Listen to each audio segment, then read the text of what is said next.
నమస్కారం. శ్రీ కృష్ణరాజు గారు సీనియర్ పాత్రికేయులు, ప్రముఖ విశ్లేషకులు, కారుమూరి వెంకటరెడ్డి గారు వైఎస్ఆర్ కాంగ్రెస్ పార్టీ సంయుక్త కార్యదర్శి, పూడి తిరుపతిరావు గారు భారతీయ జనతా పార్టీ అధికార ప్రతినిధి. సో ఇవాళ రెండు ప్రధాన అంశాల మీద చర్చలోకి వెళ్తాం. ఇన్ని నీతులు చెప్పే రామోజీరావు, ఇన్ని కథలు చెప్పే రామోజీరావు, వైసీపీ పైన పడి రోజు ఏడ్చే రామోజీరావు, పచ్చి అబద్ధాలు రాస్తున్న రామోజీరావు, ఇవాళ మార్గదర్శికి సంబంధించి వారి డిపాజిట్ల సేకరణ చట్టవిరుద్ధం అని తేలిస్తే, రిజర్వ్ బ్యాంకు తేలిస్తే దాని గురించి ఎందుకు వార్త రాయలేదు? ఈ పరిణామం పైన, అలాగే టీడీపీ జనసేనల్లో జరుగుతున్న గొడవలు, ఎవరి సీటు ఎవరికి గల్లంతు. కొద్ది రోజుల క్రితం చంద్రబాబు నాయుడు గారు ఒక మాట అన్నారు, మీకు జగన్ సినిమా చూపిస్తాం, అయిపోయింది సినిమా, ఆయన పని అయిపోయింది అన్నట్లుగా మాట్లాడారు. తీరా చూస్తే ఇప్పుడు ఆయనే తెలుగుదేశం జనసేనల మధ్య జరుగుతున్న గొడవలు, తెలుగుదేశంలో జరుగుతున్న గొడవల సినిమా చూడలేక కింద మీద పడాల్సి వస్తుంది. ఈ రెంటి మీద కూడా చర్చలోకి వెళదాం. ముందుగా కృష్ణరాజు గారు ఒక్క నిమిషం, ఈ కర్నూలులో జరిగినటువంటి ఈ గొడవ కానివ్వండి, ఈనాడు వైఖరికి ప్రజలు చెబుతున్న నిరసనగా చూడాలా లేదా దాడులుగా చూడాలా? సాక్షి మీద కానీ లేదా వైసీపీకి వ్యతిరేకంగా ఎవరైనా దాడి చేస్తే దాన్ని నిరసన అబ్బో అంత నిరసన జరిగిందని చెప్పే ఈనాడు ఇవాళ తనకు నిరసన చెప్తే మాత్రం దాడి అంటూ రాస్తోంది. నిజానికి ఎవరైనా సరే దాడులు చేసుకోవాలని మనం చెప్పం, కానీ ఈనాడు ఆంధ్రజ్యోతి చేస్తున్న పచ్చి మోసపూరిత వార్తల పైన, ఈ పరిస్థితులు, ఈ పరిణామాలు ఏర్పడటం పైన మీరేమంటారు? ముందుగా అందరికీ శుభోదయం అండి. కేసర్ గారు, ఆంధ్రప్రదేశ్ జర్నలిజంలో పాత్రికేయుల ముసుగులో అసాంఘిక శక్తులను చొప్పించింది ఎవరు? వాడవాడలా రిపోర్టర్లను పెట్టి దండుకునే కార్యక్రమానికి నాంది పలికింది ఎవరు? ముందు దాని గురించి మాట్లాడమని చెప్పండి. ఎందుకంటే ఆంధ్రప్రదేశ్లో ఈ జర్నలిజాన్ని పూర్తిగా భ్రష్టు పట్టించారు. జర్నలిస్టులు, పాత్రికేయులు ఏ పని చేయాలో ఆ పని తప్ప మిగతా పనులన్నీ చేయమని చెప్పించడం, వారితో అంటే మీకు తెలుసు, మీరు ఈనాడులో పనిచేశారు. నాకు తెలిసినంత వరకు పాత్రికేయులకు సర్వే పనులు అప్పచెప్పి ఆ సమాచారాన్ని తీసుకెళ్లి ఆనాడు తెలుగుదేశం పార్టీకి అప్పచెప్పిన పేపర్లు ఏవండి? కాబట్టి ఏంటంటే ఈ రోజున అనవసరంగా జర్నలిస్టులు అనే పేరుతో కొంతమంది అసాంఘిక శక్తులను ప్రవేశపెట్టి వారితో అసాంఘిక కార్యకలాపాలు చేస్తూ ఉంటే వారి మీద దాడులు జరిగితే పత్రిక స్వేచ్ఛ మీద దాడి అని చెప్పి ప్రచారం చేస్తున్నారు. ఇది శోచనీయమండి.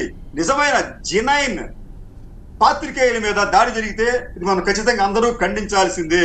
నేను మీకు సంఘటన చెప్తాను సార్. మీకు తెలుగుదేశం పార్టీ హయాంలో చిలకలూరిపేటలో శంకర్ అని చెప్పి ఒక మంచి జర్నలిస్టు, ఆయన ఆంధ్రప్రభలో పనిచేసేవాడు. ఆంధ్రప్రభలో పనిచేయడానికి ముందు విజయాంధ్ర అని చెప్పి నేను ఒక బైలింగ్వల్ పేపర్ నేను నడిపాను, విజయవాడ నేనే నడిపానండి. అది దానికి ఒక రిపోర్టర్గా శంకర్ ఉండేవాడు.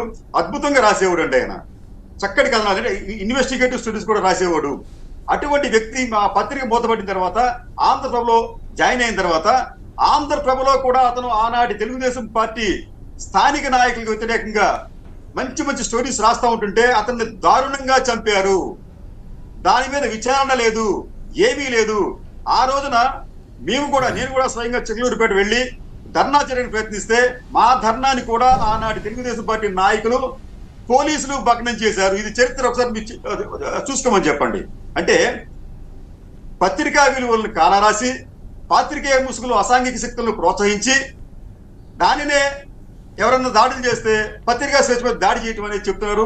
ఇది ఖచ్చితంగా, ఇటువంటి సంఘటనలు ఖచ్చితంగా గర్హనీయం. నిజమైన పాత్రికేయుల మీద దాడి జరిగితే అంటే కృష్ణరాజు గారు నేను చెప్పేది ఏంటంటే, ఎవరు దాడులు చేసినా మనం సమర్థించక్కర్లేదు. అయితే వైసీపీ మీద, సాక్షి మీద దాడులు చేస్తేనేమో నిరసనలు చెప్పారంటారు, వాళ్ళకి నిరసన చెప్తేనేమో దాడి అంటారు. మరి ఈ తేడాని కూడా అందరూ గమనించాలి కదా. అదే సార్ అంటుంది. నేను చెప్పి కూడా ఏంటంటే, ఇక్కడ కూడా ఏంటంటే చెర్రీ పిక్ అనమాట. అంటే వీళ్ళ మీద అయితే మనం దాడులు చేద్దాం, వీళ్ళ మీద దాడులు చేస్తే మనం పట్టించుకోవద్దు అనే ఒక చెర్రీ పిక్ ధోరణి అనేది ఈ రోజున రాష్ట్రంలో బాగా ప్రబలిపోయింది. గతంలో కూడా సాక్షికి సంబంధించిన విలేకరుల మీద అనేక సందర్భాల్లో ఇటువంటి దాడులే జరిగాయి. మరి ఆ రోజున పెద్దగా ఎవరు స్పందించలేదు. మీకు ఇంకోటి ఏంటంటే, ఇక్కడ మీకు ఈ వామపక్షాలకు అనుబంధంగా ఉన్న కొన్ని పాత్రికేయ సంఘాలు కూడా ఒక పక్షానికి, అంటే చంద్రబాబు నాయుడు గారికి అనుకూలంగా ఉన్న పక్షానికి కొమ్ము కాసి వారేం చేస్తారంటే ఎక్కడో మీకు జమ్మూ కాశ్మీర్ లో ఒక విలేకరి మీద దాడి చేస్తే మన ఆంధ్రప్రదేశ్ ఉద్యమాలు చేస్తారు. అదే సాక్షి మీద దాడి చేసినప్పుడు మాత్రం వాళ్ళు నిమ్మకు నెత్తి కూర్చున్నారండి అక్కడ. కానీ అదే ఈనాడు మీద ఇంకో జ్యోతి మీద దాడి చేస్తే మాత్రం రెస్పాండ్ అవుతున్నారు. ఎందుకు చెప్తాను, నేను కూడా ఒక పాత్రికేయ సంఘానికి నేను జాతీయ స్థాయిలో కార్యదర్శిగా పనిచేశాను. నాకు తెలుసండి ఇవన్నీ కూడా. కాబట్టి అంటే ఈ ప్రజలు కూడా గమనించాలి ఏమిటంటే, అది పాత్రికేయ ముసుగులో ఉన్న ఈ అసాంఘిక శక్తులు ఏవైతే ఉన్నాయో వారిని మనం ఖచ్చితంగా వేరెత్తి చూపించాలి, ఐడెంటిఫై చేయాలి. లేకపోతే జర్నలిజం మరింత భ్రష్టు పట్టిపోయే ప్రమాదం ఉంటుంది. కేసర్ గారు రైట్. ఓకే, నరేంద్ర గారు పత్తిపాడు నుంచి. నరేంద్ర గారు చెప్పండి, ఎవరి మీద దాడి చేసినా తప్పే, దాంట్లో నేనేమి సమర్థించను. కానీ బట్ సాక్షి మీదో వైసీపీకి సంబంధించో దాడి చేస్తేనేమో నిరసన, ప్రజలంతా నిరసన, తిరుగుబాటు అని రాస్తున్న ఈనాడు తనకి నిరసన చెబితే మాత్రం దాడి అని రాస్తోంది. ఏది కరెక్టు? పైగా రోజు ప్రభుత్వం మీద, ఆంధ్రప్రదేశ్ ప్రజల మీద ఈనాడు విషం జిమ్ముతోందా లేదా? నమస్కారం అండి. ముందు ఒక ప్యానెల్లో ఉన్న వాళ్ళందరికీ కూడా నమస్కారం.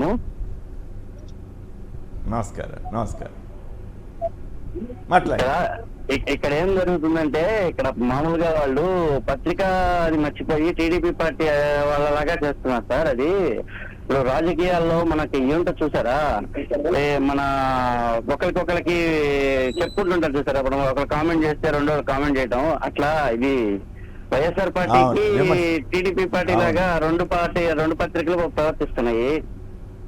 ఓకే, రెండోది వచ్చేసి ఇంకోటి నేను చెప్పాల్సింది ఏంటంటే, ఇప్పుడు లోకేష్ గానీ, పవన్ కళ్యాణ్ గానీ, ఎంతమంది బీజేపీ గానీ ఏది గెలిచినా మళ్ళీ వచ్చేది వైఎస్ఆర్ చెప్పేదండి. రైట్. అన్వర్ గారు మంచిర్యాల నుంచి. అన్వర్ గారు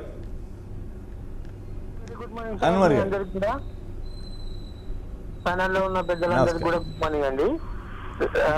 సార్, నేను చెప్పదలుచుకున్నది ఏంటంటే, కంప్లీట్ గా ఈ యొక్క విలేకరి లేదా ఈ ఈనాడు ఈ అంతా కూడా, ఈ ఆంధ్రజ్యోతి అంతా కూడా కంప్లీట్ గా జగన్ గారిని గద్దె దించాలనే ఆలోచన ఉన్నాయి సార్.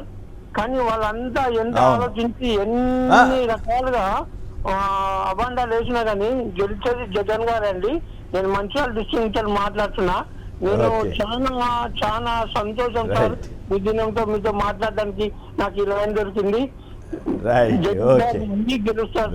ఓకే, ధన్యవాదాలండి.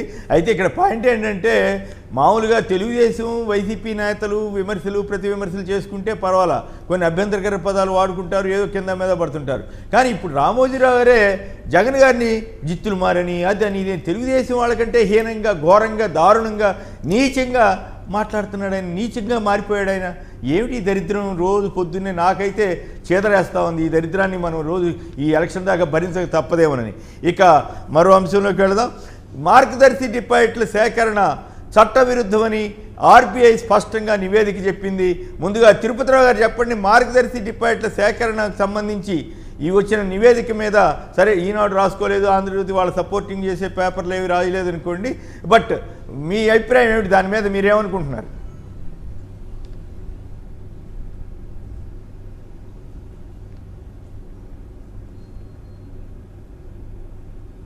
అందరికీ నమస్కారం. కొమరేణి గారు, తిరుపతిరావు గారు నమస్కారం అండి, మాట్లాడండి ప్లీజ్. ముందుగా నేనైతే మీరు ఎలాగైతే ప్రవాస్లో ఉన్నారో నేను కూడా ప్రవాస్లో ఉన్నాను. ఢిల్లీ నుండి నేను నిజామాబాద్ చేరాను రాత్రే. కొంచెం ఈ అప్డేట్స్ అవి నాకు ఒక 3-4 రోజులుగా మేము జాతీయ సమావేశాల్లో ఉండడం, ఆ తర్వాత ట్రావెలింగ్, ఇట్లా కొంచెం అప్డేట్స్ అన్ని కొంచెం తక్కువగానే ఉన్నాయి నా వద్ద. అయితే ఒక్క విషయం నేను స్పష్టం చేస్తాను. ఇందాక పెద్దలు మాట్లాడుతూ ఏదైతే ఈ అంటే నేను మీరు మొదటి అంశము రెండు కలిపి కొంత కలిపి మాట్లాడాలనుకుంటున్నాను, మీ అనుమతి. మన తిరుపతిరావు గారు, నేను మిమ్మల్ని మొదటి అంశం అడగటం లేదు, మీకు ఇష్టమై కామెంట్ చేస్తే చేయండి. ఎందుకంటే ఆ వివాదాల్లోకి మిమ్మల్ని ఇన్వాల్వ్ చేయాలని నేను అనుకోవటంలా. ఎందుకంటే మాకు తెలిసి ఏం జరుగుతుందో, వైసీపీ మీద లేకపోతే సాక్షి మీద దాడి చేస్తేనేమో నిరసన ఇదే పత్రికలు రాస్తున్నాయి. అలాగే అదే అదే వాళ్ళకి నిరసన చెప్తేనేమో దాడి దాడి అని రాస్తున్నాయి. మరి రోజు పొద్దున్నే లేస్తే మీరు చూడండి, బుద్ధి జ్ఞానం ఉన్న వాళ్ళు ఎవరైనా సరే ఇంత చండాలంగా ఇంత నీచంగా రాస్తారండి? అసలు అన్ని పేజీల్లోనూ జగన్ని తిట్టుడు తప్ప ఇంకేమన్నా ఉందండి? జనానికి కోపం రమ్మంటే రాక ఏం చేస్తుంది? మరి ఇంత అరాచకంగా రాస్తారా? నేను ఎవరి మీద అట్లా రాయమని నేను చెప్పను, పద్ధతిగా రాయండి, ఏ పత్రిక అయినా సరే అని చెప్తా. కాబట్టి మిమ్మల్ని నేను దాంట్లో ఇన్వాల్వ్ చేసుకోలేదు. జర్నలిస్ట్ కాబట్టి కృష్ణరాజు గారిని అడిగాను. మీకు కావాలనుకుంటే మీరు ఇష్టం ఒక లైన్ మాట్లాడితే మాట్లాడండి, కానీ బట్ మార్గదర్శి మీద మాట్లాడండి, తర్వాత రాజకీయ అంశంలోకి వెళ్దాం.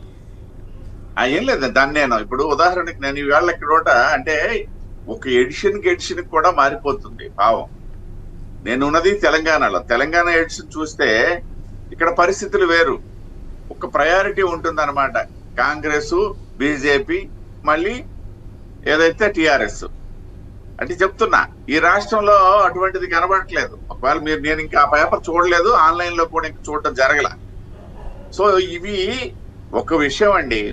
వాస్తవానికి నాకు మొన్న ఎవరో ఒక బయట నేను చూశాను, సాక్షి గురుడు చెప్తూ అది వైసీపీ పత్రిక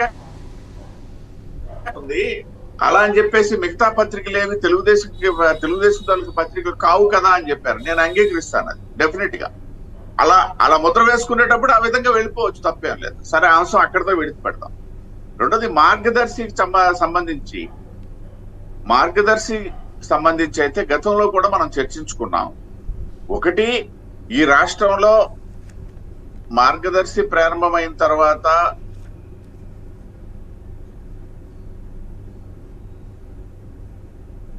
వినిపిస్తుందండి? వినపడుతుంది, మాట్లాడండి, కంటిన్యూ చేయండి ప్లీజ్. ఈ మార్గదర్శి ప్రారంభం అయిన తర్వాత ఈ చిట్ ఫండ్ వ్యవహారాల్లో ఒక కొత్త సంస్కృతి వచ్చిన మాట వాస్తవం. అంటే అంతకు ముందు ఇంకా చెప్పాలనేసి అంటే దీనికి రిజిస్ట్రేషన్స్ అని లేకపోతే ఇట్లాంటి వ్యవహారాలు అవి లేనటువంటి సందర్భంలో నాకు బాగా గుర్తు, మార్గదర్శి వచ్చేటప్పుడు ఇది రిజిస్టర్డ్, సరే దానికి సపోర్టింగ్ ఉన్నటువంటి సంస్థలు లేకపోతే వ్యక్తి ఇవన్నీతో పాటు ఇది రిజిస్టర్డ్ అనే ఒక పదాన్ని వాడేవాళ్ళు. సరే, తర్వాత వచ్చినటువంటి సందర్భాల్లో ప్రతి కంపెనీ కూడా రిజిస్టర్డ్ అవ్వాలా లేదంటే ఇప్పటికి కూడా నాన్ రిజిస్టర్డ్ చిట్ ఫండ్ సంస్థలు చాలా వరకు ఉన్నాయి. అంటే లోకల్ గా చేసుకునేవి, వాళ్ళ సమూహాల్లో చేసుకునేవి, ఇట్లాంటివి చాలా ఉన్నాయి. అయితే ఈ మార్గదర్శికి సంబంధించి వివాదాలు రావడం అనేది ఇవాళ కాదు, ఏదైతే 2-3 దశాబ్దాలుగా వస్తూనే ఉన్నాయి. మళ్ళీ అప్పుడు ఏంటంటే ఏదైతే పత్రికా ఛానల్ సంబంధించినటువంటి సపోర్ట్ తో వాళ్ళు పైకి వెళ్తున్నారు, కిందకు వస్తున్నారు అనేది కూడా మనం వింటూనే ఉన్నాం. అయితే ఇక్కడ జరిగేది ఏంటంటే వాళ్ళది దర్యాప్తు స్టేజ్ లో ఉన్నటువంటి సందర్భంలో వాళ్ళ కేంద్ర ప్రభుత్వానికి సంబంధించినటువంటి సంస్థలు ఏమీ నిష్పక్షపాతంగానే ఉంటాయి. నేను అది ముందు చెప్పదలుచుకున్నా. ఇవాళ మీరు ప్రస్తావించినటువంటి అంశం ఏదైతే ఉందో దానికి సంబంధించి అయితే కేంద్ర ప్రభుత్వ సంస్థలు ఏ దర్యాప్తు చేసినా సరే కాస్త సమయం తీసుకుంటే తీసుకోవచ్చు, ఎందుకంటే అక్కడ ఉన్నటువంటి పరిస్థితుల నేపథ్యంలో. కానీ అంశం అయితే మాత్రం నిష్పాక్షికంగానే బయట పెట్టడం జరుగుతుంది. ఆ నేపథ్యంలోనే ఈ విచారణలో వచ్చినటువంటి. అయితే ఇక్కడ గమ్మత్తైన విషయం ఏంటంటే చిట్ ఫండ్ యాక్ట్ సంబంధించి ఈ రాష్ట్ర ప్రభుత్వం వచ్చిన తర్వాత కూడా చాలా వరకు మార్పులు చేసినటువంటి సందర్భాలు ఉన్నాయి. ఈ మార్పులు చేసేటప్పుడు కేవలం మార్గదర్శి చిట్ ఫండ్ దృష్టిలో పెట్టుకొని మార్పులు చేయడం కూడా సరైనటువంటిది కాదు. ఎందుకంటే చిట్ ఫండ్ సంస్థలు అనేవి వేరే వాళ్ళు నడిపేటప్పుడు అందరు కూడా అంటే ఏదో ఆర్థిక కుంభకోణం చేస్తామంటే వాళ్ళు ఉండరు. కొమ్మనేని గారు అదొక వ్యాపార సంస్థగా అట్లా కాదు. ఇప్పుడు కాదు మీ అబ్బాయికి కూడా కాదు, తిరుపతిరావు గారు మీ అబ్బాయికి కూడా చిట్ ఫండ్ కంపెనీ ఉంది కదా, ఆయన కూడా చిట్లు పాడిన వాళ్ళ దగ్గర నుంచి చిట్లు ఇవ్వకుండా డిపాజిట్లుగా తీసుకుంటున్నాడా? అది చట్టవిరుద్ధమా కాదా అన్నంత వరకే పరిమితం. మిగతా యాక్ట్లు అవన్నీ కూడా తర్వాత చూద్దాం. ముందు మీకు కంపెనీ ఉన్నట్టు నాకు తెలుసు, మీకంటే మీ అబ్బాయి శుభ్రంగా మీ అబ్బాయి నాకు చాలా స్పష్టంగా చెప్పాడు, మేము మార్గదర్శి చేసే అక్రమాలు మేమేం చేయము సార్, శుభ్రంగా ఎవరి చిట్టు వాళ్ళకి ఇచ్చేస్తామని చెప్పాడు. మీరు ఇప్పుడు మార్గదర్శనం ఇంకోటని చెబుతున్నారు. ఇక్కడ బేసిక్గా మార్గదర్శి కార్యకలాపాలకు సంబంధించింది కాదు ఇది. మార్గదర్శి వాళ్ళు డిపాజిట్లు వసూలు చేయటం తప్పని రిజర్వ్ బ్యాంక్ ఇచ్చిన నివేదికని మీరు సమర్థిస్తారా లేదా? డెఫినెట్ గా నేను ముందే చెప్పాను, కేంద్ర ప్రభుత్వానికి సంబంధించినటువంటి ఏ సంస్థ ఇచ్చినటువంటిదైనా సరే ఖచ్చితంగా మేము సమర్థిస్తాం. దాంట్లో నిజానిజాలు బయటకు Right. రావాలని కోరుకుంటాను. నేను మొదటే స్పష్టం చేశాను కొమ్మనేని గారు. ఎందుకని అంటే రిజర్వ్ బ్యాంక్ తాలూకా Right. నివేదికలో ఏదైనా తప్పులు పెట్టినట్టు ఉన్నాయని చెప్తే కాదనే అధికారం ఎవరికీ లేదు. నాకే కాదు, నేనేదో ఒక జాతీయ పార్టీ అధికార ప్రతినిధి గారు నేను చెప్పట్లా, ఏ వ్యక్తికి లేదు. నిజానిజాలు అది నిజం కాదు అనేసి అంటే ఆ సంస్థ Right. కానీ లేకపోతే ఎవరైనా కానీ ఛాలెంజ్ చేసుకోవచ్చు. అది దాని విషయంలో నాకేమీ నిర్వివాదం. ఇవాళ మీరు అన్నారు కదా ఈ చిట్ ఫండ్ సంబంధించి, నా కుటుంబానికి ఒక సంస్థ ఉంది. డెఫినెట్ గా మేము దానికి ఎథిక్స్ లోబడే చేస్తాము, సిస్టమ్ కి లోబడే చేస్తాము. అన్నిటికీ మించి రూల్స్ అండ్ రెగ్యులేషన్స్ సంబంధించి అయితే నేను ఈ గవర్నమెంట్ తీసుకొచ్చినటువంటి రూల్స్ అండ్ రెగ్యులేషన్స్ కూడా నేను అదే అంటున్నాను, అందరినీ దృష్టిలో పెట్టుకుని ఉండాలి తప్పిస్తే ఓ సంస్థ దృష్టిలో పెట్టుకుంటే అది మళ్ళీ వేరే చర్చిద్దాం. అభిప్రాయం చూడండి. కాదు, అది మళ్ళీ వేరే చర్చిద్దాం. అది మళ్ళీ వేరే చర్చిద్దాం. అది మళ్ళీ వేరే చర్చించవచ్చు తిరుపతిరావు గారు. Okay, right. రవీంద్రనాథ్ రెడ్డి గారు కడప. రవీంద్రనాథ్ రెడ్డి గారు నమస్కారం, మాట్లాడు. నమస్తే సార్ కేఎస్ఆర్ గారు. రవీంద్రనాథ్ రెడ్డి గారు నమస్తే సార్ కేఎస్ఆర్ గారు. నమస్కారం, మాట్లాడు. చాలా రోజుల తర్వాత దొరికింది. అక్కడ ఉన్న పెద్దలందరికీ నమస్కారం సార్. సార్ నేను ఒక 2 విషయాలు చెప్పాలనుకుంటున్నాను. నిన్న ఒక బస్సుకి ఆర్టీసీ బస్సుకి ట్యాక్సీలు విరిగిపోయింది సార్. అది ఒక ప్రమాదం మామూలుగా జరిగింది. అదేదో జగన్మోహన్ రెడ్డి పోయి దాన్ని ఎరగొట్టి ఇది చేసినట్లుగా అది బస్సు ధమాల్ అని చాలా ఏదో భయంకరంగా ఆయన ఏదో బొమ్మ పెట్టి పెళ్లి చేసినట్లుగా ఆ విధంగా రాస్తున్నారు. అది ఒక ప్రమాదం, ఎవరికి ఏమీ హాని కలగనప్పుడు దాన్ని చాలా సంతోషించాల్సిన వాళ్ళ ద్వేషం ఆ స్థాయిలో ఉంది. బుద్ధి జ్ఞానం, వాళ్ళు విచక్షణ బుద్ధి జ్ఞానం అన్ని కోల్పోయి పిచ్చి రాతలు రాస్తున్నారు. యాక్సిడెంట్లు అప్పుడు జరుగుతాయి, ఇప్పుడు జరుగుతాయి, ఎప్పుడు జరుగుతాయి, దాన్ని జాగ్రత్త కంట్రోల్ చేయాలని కానీ పిచ్చి రాతలు రాయటువంటి, ఈ ప్రభుత్వం మీద రాయటువంటి, అది వాళ్ళ జ్ఞానం అట్లా వాళ్ళు తెలుగుదేశం కంటే ఘోరంగా పత్రికలుగా మార్చేశారు కదా కరపత్రిక. అది ప్రమాదాన్ని కూడా ఏదో జరిగిపోయినట్లుగా రాస్తున్నారు సార్. ఇంకొక విషయం సార్, అవును, అంటే వాళ్ళ ఒక ఎస్పీ దగ్గరికి పోయినా ఒక కలెక్టర్ దగ్గరికి పోయినా సామాన్యులతో చాలా బాగా మాట్లాడతారు. కానీ ఒక ఈనాడు విలేకరులు వాళ్ళు సామాన్యులతో మాట్లాడే విధానం కూడా చాలా వేరుగా ఉంటుంది సార్. అంటే ఏదో పెద్ద అధికారం, అది వేరే చర్చలండి, దానికి దీనికి సంబంధం లేదు. Okay, right. వెంకటరెడ్డి గారు మాట్లాడండి. ఏమిటి మార్గదర్శి డిపాజిట్లు వ్యవహారం? మీకు మాట్లాడదలిస్తే మాట్లాడండి. ఈనాడు రాసుకున్నటువంటి ప్రొటెస్ట్ దాడి అని వాళ్ళు రాశారు. నేను ఎవరి మీద నిరసన రాయండి అంటాను నేను, అది వేరే విషయం. మీరు మాట్లాడదలిస్తే అది మాట్లాడండి, లేదంటే మార్గదర్శి ఇష్యూలోకి రండి. కొమ్మనేని గారు, ముందుగా మీకు ప్యానెల్లో ఉన్న అందరికీ అట్లానే సాక్షి టీవీ ప్రేక్షకులందరికీ నమస్కారాలు, గుడ్ మార్నింగ్. ఖచ్చితంగా మాట్లాడాలి, మాట్లాడకపోతే ఎట్లా సార్? ఇప్పుడు నిజంగా పత్రిక అనుకోండి, ఆ పత్రికల్లో విలేకరులుగా నిజంగా జర్నలిస్టులుగా పనిచేసే వాళ్ళ మీద దాడి జరిగితే 100% మీరేంటి నేనేంటి అందరం కూడా ఖండించాల్సిందే. కానీ పత్రిక ముసుగు పెట్టుకొని ఒక పార్టీకి కరపత్రికగా జర్నలిస్ట్ అనే ముసుగేసుకొని ఓ పార్టీకి కార్యకర్త కంటే ఇంకా ఘోరంగా ఆ పార్టీకి సంబంధించినటువంటి వ్యక్తిలాగా పనిచేస్తున్నప్పుడు ఖచ్చితంగా దాడులు జరుగుతాయి. ఎందుకు జరగవు? అవతల ఇప్పుడు ఒక పార్టీ వాళ్ళు ఇంకో పార్టీ మీద ఎలా దాడులు చేసుకుంటున్నారో సేమ్ యాస్టీజ్ గా దాన్ని అట్లానే భావించాలి. ఇప్పుడు ఈనాడు అనేటటువంటిది ఒక దినపత్రికగా స్టార్ట్ అయింది, ఒక దినపత్రికగా. కానీ ఈరోజు ఆ దినపత్రిక వల్ల ఓ పార్టీ కరపత్రిక అయింది. దాంట్లో మెజారిటీ రిపోర్టర్లని వాళ్ళు వాళ్ళ పార్టీకి సంబంధించినటువంటి కార్యకర్తలుగా వాడుతా ఉన్నారు. ఇందాక ఎవరైతే మన కృష్ణరాజు గారు దాన్ని క్లియర్ గా చెప్పారు, వాళ్ళకి సర్వేలు చేయించడం, లేదంటే వాళ్ళని పార్టీకి సంబంధించినటువంటి కార్యకలాపాల్లో ఉపయోగించడం, ఇటువంటివన్నీ చేస్తున్నప్పుడు ఖచ్చితంగా జరుగుతుంది. ఇప్పుడు నిన్న ఆంధ్రజ్యోతి విలేకరు మీద కెమెరామెన్ మీద దాడి జరిగింది సిద్ధం సభలో అని చెప్పారు. సార్ నేను ఒకటి సూటిగా అడుగుతాను, నిన్న జరిగిన సిద్ధం సభ ఆంధ్రప్రదేశ్ రాష్ట్ర ప్రభుత్వం నిర్వహించిన సభ కాదు, వైఎస్ఆర్ కాంగ్రెస్ పార్టీ నిర్వహించిన సభ. వైఎస్ఆర్ కాంగ్రెస్ పార్టీ ఈనాడు, ఆంధ్రజ్యోతి, TV5, ABN, ఈటీవీ వీటన్నిటిని బహిష్కరించింది. మా పార్టీ కార్యకలాపాలకి ఏది మీరు కవర్ చేయాల్సిన పని లేదు, మా పార్టీ ప్రెస్ మీట్లకు కానీ మా పార్టీకి సంబంధించినటువంటి మీటింగ్లకు కానీ మీరు రావద్దు, మేము మిమ్మల్ని బహిష్కరిస్తున్నామని చెప్పి అఫీషియల్ గా ప్రెస్ నోట్ ఇచ్చాం. ఏది మేము అపోజిషన్ లో ఉన్నప్పుడే ఇచ్చాం. అంటే మా వాటికి రావద్దని చెప్పాం. మరి మేము పిలవనటువంటి పేరంటానికి వాళ్ళు వచ్చి అక్కడ వచ్చి మీడియా పాయింట్లు ఏమైనా ఉన్నారా? లేదు. లేకుండా జనాల్లోకి వెళ్ళి వీళ్ళు డబ్బులు ఇస్తే వచ్చారని, లేదంటే ఇంకోటని రకరకాలుగా వాళ్ళ ముందే కామెంట్ చేస్తే ఖచ్చితంగా అక్కడ ఉన్నటువంటి వాళ్ళు రియాక్ట్ అవుతారు కదా. అభిమానంతో వచ్చినటువంటి వ్యక్తుల్ని మీరు డబ్బులు ఇస్తే వచ్చారని చెప్పి వాళ్ళు మైకులు తీసుకొని మాట్లాడటం, ఈ కెమెరాలు తీసుకొని ఎక్కడో ఏదో ఖాళీ కుర్చీ ఉంటే దాన్ని చూపించి కవర్ చేయాలనేటటువంటి ప్రయత్నం ఇవన్నీ చేస్తే ఖచ్చితంగా అక్కడ ఉన్నటువంటి అభిమానులు రియాక్ట్ అవుతారు కదా. ఎందుకంటే వాళ్ళు అభిమానంతో కొన్ని వందల కిలోమీటర్ల దూరం నుంచి జగన్మోహన్ రెడ్డి గారిని చూడాలని చెప్పి అభిమానంతో వచ్చినటువంటి వాళ్ళని ఈ విధంగా తప్పుడు వార్తల్లో ప్రచారం చేయాలని చూసినప్పుడు ఖచ్చితంగా అక్కడ ఉన్నటువంటి అభిమానులు రియాక్ట్ అవుతారు. అసలు పిలవలేదు, మా పార్టీ మిమ్మల్ని బహిష్కరించింది రావద్దని కార్యక్రమాలకి, ఎందుకు వచ్చారు? ఫస్ట్ పాయింట్ దానికి సమాధానం చెప్పాలి కదా. అంటే అక్కడ రెచ్చగొట్టాలి. ఈ సిద్ధం అనే సభ 12 లక్షల మంది దాదాపుగా అటెండ్ అయ్యి ఈ రోజు ఒక రాజకీయ పార్టీ నిర్వహించినటువంటి బహిరంగ సభల్లో అతి పెద్ద సభ ఈ రోజు భారతదేశంలో నిర్వహించినటువంటి అన్ని సభల్లో ఆల్మోస్ట్ ఒక పెద్ద సభ.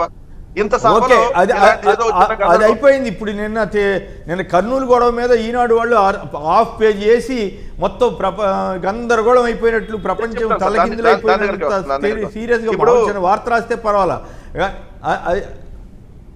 ఇప్పుడు అక్కడ ఉన్నటువంటి ఎమ్మెల్యే మీద ఏదైతే అబద్ధాలను ప్రచురిస్తా ఆ ఎమ్మెల్యే ఏదో దోచేసుకున్నాడు, అది మీరు దోచేసుకుంటే నిజంగా ఆధారం రాయాలి. ఇదిగో పలానా చోట పలానా దాంట్లో ఇదిగో ఇది జరిగింది, ఇదిగో దీనికి సంబంధించి పలానా వాళ్ళు ఇదిగో రిపోర్ట్ ఇచ్చారు, పలానా వాళ్ళు కేసు పెట్టారు, దాని మీద రాయాలి కదా. ఏమన్నా ఉంటే ఏమి రాయకుండా బొరజల్లేటటువంటి వార్తలు ప్రతిరోజు ఏదో ఒక ఎమ్మెల్యే మీద, లేదంటే ఏదో ఒక మంత్రి మీద, లేదంటే ఏదో ఒక మాజీ మంత్రి మీద ఏదైతే అబద్ధాలను రాసినప్పుడు ఖచ్చితంగా అక్కడ ఉన్నటువంటి ఆ పార్టీకి సంబంధించినటువంటి నాయకులు ఖచ్చితంగా రియాక్ట్ అవుతారు. అదే జరిగింది. దాన్ని ఏదో దాడి జరిగిందంట. మరి ఇదే సాక్షి విలేకరుల మీద, ఇదే సాక్షి పత్రిక మీద ఇదే విషయం కక్కేటటువంటి రాతలు ఇదే చంద్రబాబు నాయుడు, ఇదే లోకేష్ డైరెక్ట్ గా బహిరంగ సభలో ఏ సాక్షి వాళ్ళు వచ్చారా, ఉందా లేదా కెమెరా, ఏ సాక్షి ఓయి సాక్షి విలేకరు వచ్చారా, లేదంటే వాళ్ళ మీద ఏది పడితే అది మాట్లాడటం ఇవన్నీ చేసినప్పుడు మరి అది కూడా రాయాలి కదా అదే ఈనాడు పత్రికలో. సో ఇవన్నీ రాయాలన్నమాట. సో ఇంకోటి మార్గదర్శికి సంబంధించినటువంటి అసలు అంశం, మార్గదర్శి మీద ఈనాడులో రాస్తే ఉన్నటువంటి డిపాజిటర్లు రోజు డబ్బులు వెనక్కి అడుగుతారు కదా సార్ ఇచ్చేయమని, అందుకని ఆ పత్రికలో ఎందుకు రాస్తారు దాని మీద? మార్గదర్శి అనే దాని మీద దాదాపుగా 2006 నుంచి అంటే ఇప్పటికి 18 సంవత్సరాల నుంచి మార్గదర్శి అనే దాని మీద అది అక్రమంగా డిపాజిట్లు సేకరిస్తుంది. అది మార్గదర్శి చిట్ ఫండ్ కాదు, మార్గదర్శి చిట్స్ కాదు. చీట్స్ అనేది అనేక సందర్భాల్లో తెలిసినటువంటి సందర్భంలో దాని మీద ఇప్పటికీ న్యాయస్థానాల్లో ఉన్నటువంటి దాంట్లో న్యాయస్థానం క్లియర్ గా అడిగింది, మీ దగ్గర ఉన్నటువంటి డిపాజిట్ల వివరాలు ఇవ్వమంటే ఇప్పుడు వరకు ఇవ్వాలి. ఇందా తిరుపతిరావు గారిని మేము అడిగారు, ఎందుకంటే వాళ్ళ అబ్బాయి కూడా చిట్ ఫండ్ వ్యాపారం నిర్వహిస్తున్నప్పుడు మనకు దగ్గర 100 మంది చిట్స్ చేశారు అనుకోండి సార్, వాళ్ళ డీటెయిల్స్ మన దగ్గర ఉంటాయి కదా, వాళ్ళ పేరు, ఊరు, వాళ్ళ ఫోన్ నెంబరు, వాళ్ళకి సంబంధించినటువంటి డీటెయిల్స్, అడ్రస్ అని మన దగ్గర ఉంటాయి కదా. అదే అడ్రస్లు మీ దగ్గర మార్గదర్శులు ఎవరైతే చిట్స్ చేశారో వాళ్ళ డిపాజిటర్ వివరాలు ఇవ్వమంటే ఇప్పటి వరకు ఇవ్వట్లేదు మార్గదర్శి. అంటే ఏంది, మీరు చేస్తున్నది అక్రమ సామ్రాజ్యం, అక్రమ వ్యాపారం అనే కదా దానికి అర్థం. నిజంగా మీరు నిజంగా మాకు చిట్ ఫండ్ వ్యాపారంలో ఏదైనా మంచి జరిగేటటువంటి అంశం చేస్తే ఎందుకు ఇప్పటి వరకు ఇవ్వాల? ఇంకోటి వీళ్ళు రాసేటటువంటి ఎంత దుర్మార్గంగా ఉంటుంది సార్, ఇదే పత్రికను అడ్డం పెట్టుకోరు. ఎందుకంటే ఇక్కడ 2 అంశాలు, పత్రిక, చిట్ ఫండ్. దీన్ని ఏ విధంగా వాళ్ళు వాడుకుంటారంటే, ఒక జిల్లాలో ఒక ప్రముఖంగా ఒక చిట్ ఫండ్ వ్యాపార సంస్థ ఉంది అనుకోండి, సపోజ్ ఇప్పుడు తిరుపతిరావు అన్న వాళ్ళకి సంబంధించిన వాళ్ళ జిల్లాలో వాళ్ళు ఒక చిట్ ఫండ్ వ్యాపారం నిర్వహిస్తుంటే రేపొద్దున పేపర్లో రాస్తారనమాట, ఈ చిట్ ఫండ్ లో అక్రమాలు జరుగుతున్నాయి అని క్వశ్చన్ మార్క్, ఈ చిట్ ఫండ్ లో దివాలా తీసేస్తుంది క్వశ్చన్ మార్క్, ఈ చిట్ ఫండ్ దగ్గరికి వెళ్ళి గొడవ చేశారు క్వశ్చన్ మార్క్. ఏం జరగకపోయినా అలా రాసేసి అలా జిల్లాల్లో ఫేమస్ గా ఉన్నటువంటి ఆ చిట్ ఫండ్ వ్యాపారాలన్నింటినీ క్లోజ్ చేస్తే ఆ డిపాజిట్లు ఎవరికి వెళ్తాయి? మార్గదర్శికి వెళ్తాయి. అంటే ఆ చిట్ ఫండ్ లో వేసే వాళ్ళందరూ ఆ జిల్లాలో ఉన్నటువంటి ఆ చిట్ ఫండ్ లో కాకుండా మార్గదర్శికి వెళ్ళాలి. అటువంటి కుట్రపూరిత ఆలోచనతో కూడా అనేక చిట్ ఫండ్ వ్యాపారాలను క్లోజ్ చేయించారు సార్ వీళ్ళ పత్రికను అడ్డం పెట్టుకొని. ఎందుకంటే అక్కడ అక్రమాలు జరగకపోయినా కొన్ని చిన్న చిట్ ఫండ్ సంస్థలు ఉన్నాయి సార్, నిజాయితీగా వ్యవహరించేటటువంటి వాళ్ళు కూడా ఉన్నారు. ఎందుకంటే కరెక్ట్ గా మనం అనుకున్న టైంకి మనం చిట్ పాడామనుకోండి, ఇమీడియట్ గా మనకి అమౌంట్ రిఫండ్ చేసేటటువంటి చిట్ ఫండ్ సంస్థలు కూడా ఉన్నాయి. అందరినీ మనం అంటలా, కొన్ని నిజాయితీగా వ్యవహరించేటటువంటి చిట్ ఫండ్ సంస్థలు కూడా ఉన్నాయి. కానీ ఆ చిట్ ఫండ్ సంస్థల్ని క్లోజ్ చేయించాలి. ఆ క్లోజ్ చేస్తే ఏమైంది, ఆ డిపాజిట్స్ అన్ని మళ్ళీ మార్గదర్శికి రప్పించుకోవాలి, ఎవరైతే అక్కడ ఉంటారో వాళ్ళ ఆ డిపాజిట్ దారులందరినీ. అలా కూడా అనేక చిట్ ఫండ్ సంస్థలను క్లోజ్ చేయించారు సార్ ఈ పత్రికను అడ్డం పెట్టుకోవాలి. అంటే ఒక మార్గదర్శి అనేటటువంటి చిట్ ఫండ్ తో అనేక వ్యాపారాలు చేస్తూ ఇంకో పత్రికను అడ్డం పెట్టుకొని మిగిలిన చిట్ ఫండ్ సంస్థలను కూడా ఏదైతే వాళ్ళందరినీ నాశనం చేసినటువంటి గనుడు కూడా ఈ రామోజీరావు.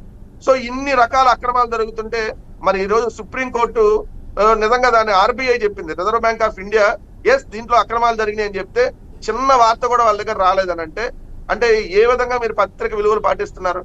మరి రాయాలి కదా, ఎందుకంటే అది కోర్టులో జరిగినటువంటి అంశం కదా, ఓ పార్టీ ఆరోపించింది కాదు కదా. కోర్టులో డైరెక్ట్ గా రిజర్వ్ బ్యాంక్ ఆఫ్ ఇండియాకి సంబంధించినటువంటి ప్రతినిధి ఇక్కడ మార్గదర్శిలో హిందూ అవిభక్త కుటుంబానికి సంబంధించి ఇవన్నీ ఉల్లంఘించి జరుగుతున్నాయి అని చెప్పి క్లియర్ గా చెప్పినప్పుడు మరి ఎందుకు రాయలేదు? అంటే ఇక్కడ మీరు పత్రికా విలువలు నిజంగా పాటిస్తే రాయాలి కదా. సో ఇవన్నీ కూడా ఖచ్చితంగా ప్రజలకు తెలుస్తారు. ఆల్రెడీ తెలుగుదేశం పార్టీ పని అయిపోయింది, రామోజీరావు పని అయిపోయింది అన్నటువంటి విషయం కూడా పూర్తిగా ప్రజలందరికీ తెలుసు. రైట్ సత్యనారాయణమూర్తి గారు, అమలాపురం. సత్యనారాయణమూర్తి గారు నమస్కారం సార్, సంక్షిప్తంగా మాట్లాడండి. అందరికీ నమస్కారం. సత్యనారాయణమూర్తి గారు నమస్తే అండి. అందరికీ నమస్కారం. నమస్తే అండి. హలో హలో మాట్లాడండి. ఇప్పుడు ప్లీజ్. సిద్ధం సభ ఎప్పుడైతే 280 ఎకరాల్లో ప్రారంభమవుతుందని అనౌన్స్మెంట్ చేశారో అప్పటి నుంచి వారికి ఏం మాట్లాడాలో ఏం చేయాలో ఏం తెలియట్లేదండి వాళ్ళకి. సిద్ధం సభకి నేను కూడా వెళ్ళానండి. హలో హలో కంప్లీట్ చేయండి. రైట్. కృష్ణరాజు గారు చెప్పండి, మార్గదర్శి మీద మీ కామెంట్ చెప్పండి. కేసర్ గారు, మార్గదర్శి కేసుల ప్రహాసనం 18 సంవత్సరాలుగా కొనసాగుతూనే ఉంది. ఒక వ్యక్తి వ్యవస్థల కన్నా కూడా చాలా శక్తివంతమైన వారు అని చెప్పి ఈ కేసుల్లో పదే రుజువు అవుతోంది. మీకు గత సంవత్సరం ఏప్రిల్ 18న కూడా సుప్రీంకోర్టు చాలా స్పష్టంగా మార్గదర్శి వారిని ఆదేశించింది, మీరు డిపాజిటర్ల పేర్లను మీరు ఎందుకు వెల్లడించడం లేదని చెప్పి. ఏడాది గడుస్తుందని ఇంచుమించు ఇప్పటి వరకు కూడా వారు ఏమీ ఒక్క డిపాజిటర్ పేరు కూడా వారు అనౌన్స్ చేయలేదు.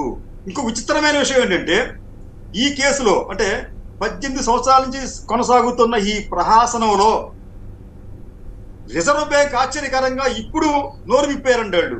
అవును, ఇటువంటి చిట్ ఫండ్ కంపెనీలు డిపాజిట్ వసూలు చేయకూడదు, అది నిబంధనలకు విరుద్ధం అని చెప్పి ఇప్పుడు చెప్పింది అది. కానీ గతంలో కూడా ఆర్బీఐకి నోటీస్ ఇచ్చినప్పుడు కూడా వారు ఏం చెప్పలేదండి వాళ్ళు. అంటే వ్యవస్థలు కూడా ఒక వ్యక్తిని చూసి ఎందుకు వణుకుతున్నాయి, ఎందుకు జంకుతున్నాయి అనేది ఒక శేష ప్రశ్నగా మారుతోంది. ఇంకో విషయం ఏంటంటే మార్గదర్శికి స్విట్జర్లాండ్ లో ఉండే స్విస్ బ్యాంకుల్లోని ఖాతాలకు తేడా ఏమిటి, అసలు రెండింటికి సంబంధం ఏమిటి అనేది ఒకసారి పరిశీలిస్తే స్విట్జర్లాండ్ లో స్విస్ బ్యాంకుల్లో ఎవరైనా డిపాజిట్ చేస్తే వారి పేర్లు గోప్యంగా ఉంచుతారండి. వారు ఎంత అమౌంట్ పెట్టారో అది కూడా ఎవరికి చెప్పరు వాళ్ళు. అంటే ఇప్పుడు ఏమైందంటే అక్కడ మీకు స్విస్ బ్యాంకుల్లో మీకు ఈ నల్లధనానికి ఒక స్టోరేజ్ పాయింట్ గా, కోల్డ్ స్టోరేజ్ గా అక్కడ మారింది అది. అంటే ఈ నల్లధనానికి కేంద్రంగా స్విస్ బ్యాంకులు మారాయి. వారు డిపాజిట్ల పేర్లు చెప్పరు, డిపాజిట్ల అమౌంట్ చెప్పరు. అదే విధంగా ఆంధ్రప్రదేశ్ లో కూడా మార్గదర్శిలో డిపాజిట్లు మీరు ఎవరైనా చేస్తే వారి పేర్లు ఇవే ఆర్బీఐ చెప్పినా సుప్రీంకోర్టు చెప్పినా కానీ వారు వెల్లడి చేయరు. ఎందుకు చెప్తానంటే ఆ బ్యాంకులకి ఈ బ్యాంకులకి ఈ మార్గదర్శికి కూడా చాలా దగ్గర సంబంధాలు ఉన్నాయి. అయితే ఇక్కడ ఏంటంటే నా రిక్వెస్ట్ ఏంటంటే మార్గదర్శి యాజమాన్యానికి, మీరు డిపాజిటర్ల పేర్లు చెప్పకపోయినా, డిపాజిట్ల మొత్తాన్ని చెప్పకపోయినా ఏమవుతుందంటే మార్గదర్శి అనేది ఈ నల్లధనాన్ని నిల్వ ఉంచే కేంద్రాలుగా ప్రజలు అనుమానించే ప్రమాదం ఉంటుంది. దానివల్ల ఈ మార్గదర్శి అనేది ఆల్రెడీ సిఐడి చెప్పింది కదా. ఇక్కడ 2 పాయింట్లు కృష్ణరాజు గారు. ఒకటేమో స్విట్జర్లాండ్లో ఉన్న బ్యాంకుల్లో ఉన్న నల్లధనాన్ని వివరాలు ఇవ్వాల్సిందేనని కేంద్ర ప్రభుత్వం ఆల్రెడీ కోరింది. కొన్ని వివరాలు కూడా వస్తున్నాయి. అలాగే ఇక్కడ ఏపీసీఐడి వారు మార్గదర్శిలో 800 కోట్ల నల్లధనం ఉన్నట్లు మాకు ఇప్పటి వరకు అంచనా అని చెప్పి వాళ్ళు అఫీషియల్గాను ఇతరత్రాను చెప్పారు కదా సిఐడి వారు. ఇప్పుడు ఇట్లా అక్రమార్కుల ఆర్జనలకు ఆ ధనాన్ని తీసుకువెళ్లి మార్గదర్శిలో పెడతారనే అపోహలు ప్రజలకు వచ్చే ప్రమాదం ఉంటుంది. మార్గదర్శి అలా టైట్ లిప్పుగా ఉంటే, మేము వాస్తవాలను బహిరంగం చేయకపోతే ప్రజలు వారిని అనుమానించే ప్రమాదం ఉంటుంది. కాబట్టి ఆ ప్రజల అనుమానాన్ని నివృత్తి చేయడానికైనా కానీ మార్గదర్శి యాజమాన్యం వాస్తవాలు డిపాజిటర్ల పేర్లు వెల్లడించాలి. ఎవరికి కొన్ని పబ్లిక్ అక్కర్లేదు, కనీసం మీరు దర్యాప్తు సంస్థలకి, సుప్రీంకోర్టుకి అయినా మీరు ఇవ్వాలి, లేకపోతే సిబికి అయినా ఇవ్వాలి. మీరు అదేమీ చెయ్యటం లేదు. చేయకపోతే మీరు అనుమానాలు పెరుగుతున్నాయి. రెండోది ఏంటంటే అసలు ఇంకో పెద్ద $1 మిలియన్ ప్రశ్న ఏమిటంటే అసలు మార్గదర్శి చిట్ ఫండ్ అనేది అంటే ఉండవల్లి గారి పోరాటం అదే కదా, ఉండవల్లి అరుణ్ కుమార్ గారి పోరాటం అదే కదా. డిపాజిట్ లిస్ట్ ఇవ్వండి, అక్రమంగా చేసిన దాని మీద డిపాజిట్లు వివరాలు చెప్పండి, దొంగతనం చేసిన తర్వాత పట్టుబడిన సొత్తు వెనక్కి ఇచ్చేసామంటే ఒప్పుకుంటారా, శిక్ష వేస్తారా, వేయరా? మరి దీని సంగతి తేల్చండి, అసలు నాకు సంబంధం లేకుండా నాకు చెప్పకుండానే హైకోర్టులో తీర్పు వచ్చేసింది అని ఆయన ఇప్పుడు సుప్రీంకోర్టుకి వెళ్ళారు. ఇప్పుడు ఈ దశకి ఆర్బీఐ వచ్చింది, ఏది ఆర్బీఐ నివేదిక వచ్చే దశకి వచ్చింది అన్నమాట.